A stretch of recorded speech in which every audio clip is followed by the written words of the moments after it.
Wanted to show me the journey they must make up to 5 times a day. Thank you. One by one, they had each lost their home. Now they have been forced by the rising water to retreat to shacks. It's deep. I was talking to Mustafa and Serena, and they were saying that they're used to being wet the whole time. And it's just something that they're used to now, and they never get dry. House Right. broken. Oh, right, okay. Right. He's telling me that this is where the cyclone hit, and he's saying that thousands of houses were broken, destroyed. Do you see yourself as refugees? Yes, refugee. I've just asked Ruhul Amin if he considers himself a refugee, and he said yes, and the other villagers around him said yes, we're refugees, but they're environmental refugees. The neighbouring village had also been badly hit. Market. The villagers are telling me that there was a market here. You can see it's utterly devastated. There's nothing standing. There's some makeshift tents here that people are living in. What was this? Let. His wife dead by the cyclone. His wife. I'm so sorry. And son. Wife Well, and son. the villagers have just brought me over here to this mass grave, and I'm so sorry. The gentleman is saying that his wife and son are buried here. How many people are buried here? 14 people buried right here. Yes. Thank you. Thank you. We just left the cyclone hit area where people were telling us that before the cyclone even hit, they started to lose land to rising seawater levels. We've heard that this problem is worse as you go inland up some of these rivers, and that's where we're headed now. I've just seen some houses. It looks like a whole village submerged. You can just see the roofs now. I'm going to stop the car and see what's happening. Bangladesh is crisscrossed by over 700 waterways, and seasonal flooding has been a way of life.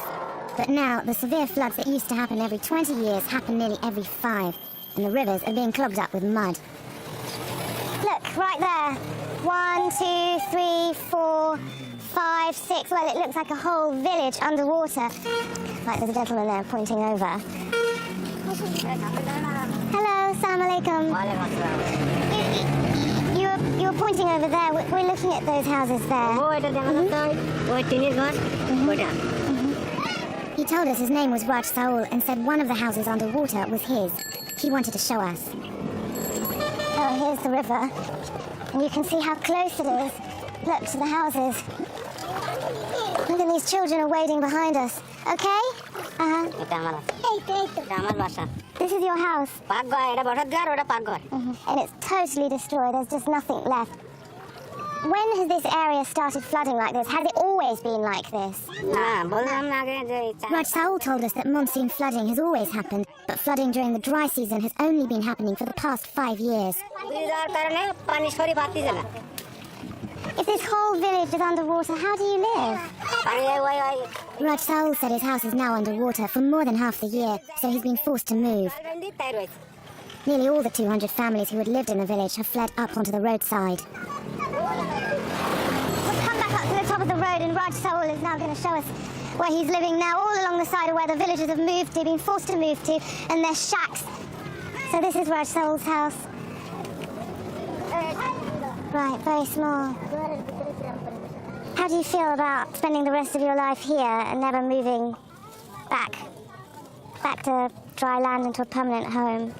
He said it's dangerous living by the roadside and he worries about his children. But he said he can't afford to move to another house. Over 7 million people were made homeless by the last monsoon floods alone. But seasonal flooding is not the only environmental challenge facing Bangladesh. Year by year, as water levels rise, more and more of the country is slowly disappearing underwater. We travelled inland to see how people are coping.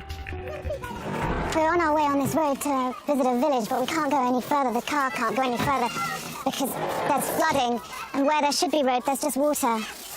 Hello. How are you going to get across? Where are you going? That building there? And these children have just told me that they're waiting here for the boat to take them to school, and that building there is their school. Is there water in your school? The children told us they can only use one classroom because the others have been flooded. The whole area around their school has been waterlogged for the past 6 months. Over 100 children can no longer come to lessons because of the flooding. Hello, are you teacher here? Teacher Eftakul Alam told us the children's desks used to be propped up on bricks to keep them out of the water. Underwater. Even so, they had caught feet infections. 2003. 2 years ago, they had to build a new classroom. The water was up to there in 2003. 2004 years, yeah. Right. But 50 years, yeah. Okay, so 2003 the water was there. In 2004 the water was here. Five. Six. Was here. 6. Yeah. Right. And so this is 2007. The water's rising a foot every year. Yes. Alam told us the new higher classroom was already under threat. Alam says that if the water level continues to rise at the rate it is rising, he thinks that next year the classroom where the children are now won't be usable. He says that that'll be flooded, and so the children will have nowhere to go to school. The children have just finished their classes and they're being taken by boat, being dropped off at their villages. We're being told by this boatman that this little boy's village is underwater, so we're gonna ride with him and have a look. What's it like when you can't go to half of your classrooms because there's water in them? Shib said he used to be able to walk to school. Now his clothes get wet and that makes him feel cold. His books are precious to him, but they often get wet. Sheb's saying he feels really bad. He doesn't like it that his school is underwater. He said before he used to be able to play in the field, and the playing field was right here, he says, underneath us.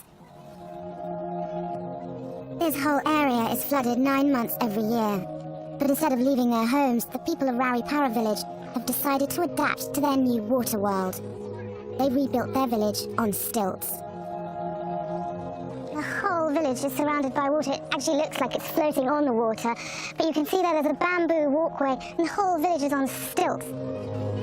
We've just got to Shib's stop. This is where he gets off to go home. The bamboo walkways are dangerous, but they're the only way to get from house to house. Right, looks like this is Shib's house. We've just been walking here. It's very difficult. I'm falling. Right, yeah. Carol told me that she's hurt herself many times from falling off the bamboo walkways. She's got a horrible scab on her tummy, and she says that her and her family also get sick because they get wet, they get infections, and they're always cold. So, when was the village forced to make these walkways? Carol said this used to be dry land, but the flooding got worse after every monsoon. 3 years ago, the villagers decided something had to be done. Her house was down here, but it got swamped with water, so she's rebuilt her whole house. Carol also says that this situation can be solved if the river nearby is dredged. We travelled to the west of the country. It seemed that in this district there were huge areas that were underwater. We kept hearing that unless some of the rivers are dredged, there's nowhere for the water to go. We tracked down the leader of the local council to ask him about this. Why do you think the Water Development Board isn't dredging more rivers? Water Development Board is adapted to keep problems within the area.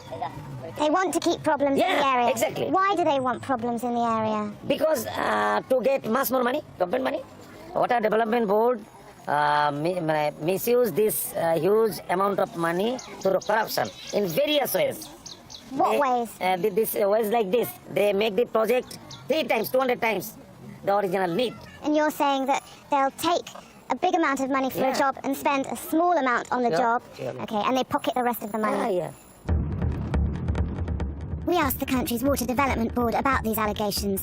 They said that corruption is not tolerated, but admitted that it had been a problem in the past. We headed to the north, up the Jamuna River. More water flows through this small country than the whole of Europe.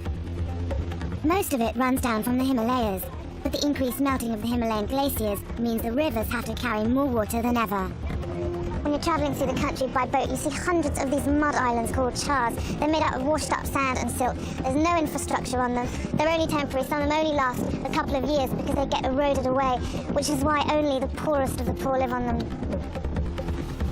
Carved out from the land by the rising water and batting of the rivers, these temporary islands can appear and disappear overnight. Over 2.5 million people live on them.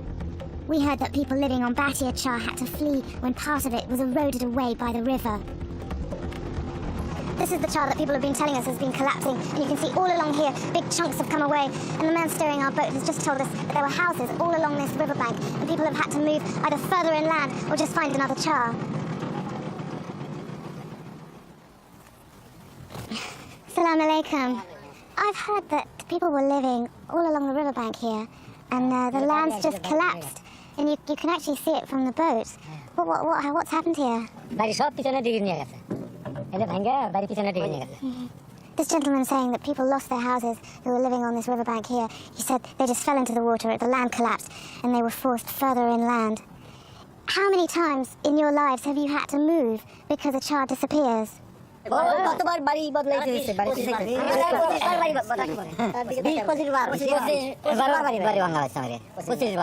This gentleman says he's moved 12 to 15 times. This gentleman said he's moved 15 times. And this gentleman says he's moved 25 times. Everybody's pointing to a spot saying this is where my house was. House was here. Where? Here? Right, so this gentleman's just stopped me and said my house was here. Why did you put your house here? Why didn't you put it further inland?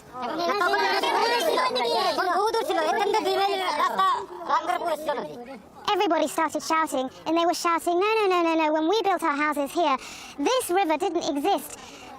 All of this was land. There were lots of houses, lots of people here. And I said, well, how long has it taken for this river here to emerge? And they said 2 years. So in 2 years,